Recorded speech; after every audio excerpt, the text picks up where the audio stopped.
Welcome back to the West Texas View. I'm Johnny Lou Avery, and Jill Johansson is from the VA Health Systems, and her program deals directly with Iraq and Afghanistan veterans and takes them back from their tour of duty and tries to do a seamless transition back into society and with their family and with a job and housing and other things, schooling or whatever is needed.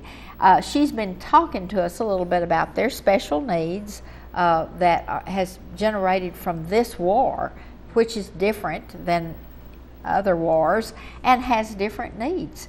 And because of the land size that we operate in, we're trying to get this information out to as many people as we can. So again, this is aimed not just at veterans, but the veterans' families or friends. And so tell us what else we need to know that maybe we haven't touched on. Something that's really important to know with these particular conflicts, a huge majority of service members that have been deployed are in our National Guard and Reserve units. And so if you're not deployed to a theater of combat, it takes some time and there's some different criteria that has to happen for you to be declared a veteran. But if you have served in one of these conflicts in a Reserve or National Guard component, then you do qualify as a veteran, and these services that I've discussed are available to you as well. That's interesting. Is this pretty new, or is it just that people haven't realized this? Well, I believe it's new to the VA to offer these benefits. Okay. There's a certain amount of time that you have to be in the Reserve or the National Guard to be declared veteran status. And so again, the message that we want to get across is, if you've been in the National Guard or Reserves, contact this office. Yes. So that we can tell you whether or not you meet the criteria. Absolutely. Good. Absolutely. Something that the VA also has, I mentioned that every VA is mandated to have a program like ours in it to serve Iraq, Afghanistan veterans. They're all mandated to have a women's veterans program manager as well. And so I have a person that I work with very closely that knows the benefits and helps our women veterans get their needs met within the system. And by the way, we're going to have her on very soon, and so I think this will be just add another dimension, because we don't stop to think, those of us outside the system don't stop to think that there's really two sets of needs. Yes. Sometimes they're common needs, but sometimes they're very different needs. Yes. So it takes somebody that understands those special needs.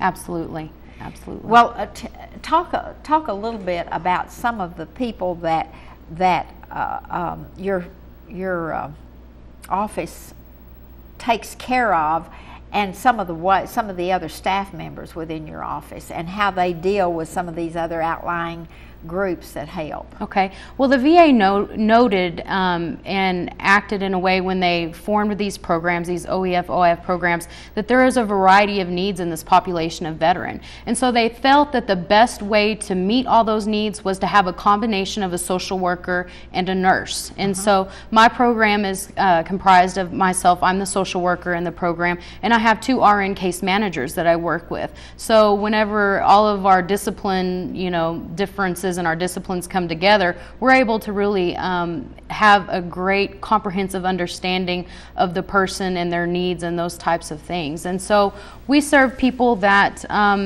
have severe injuries, illnesses.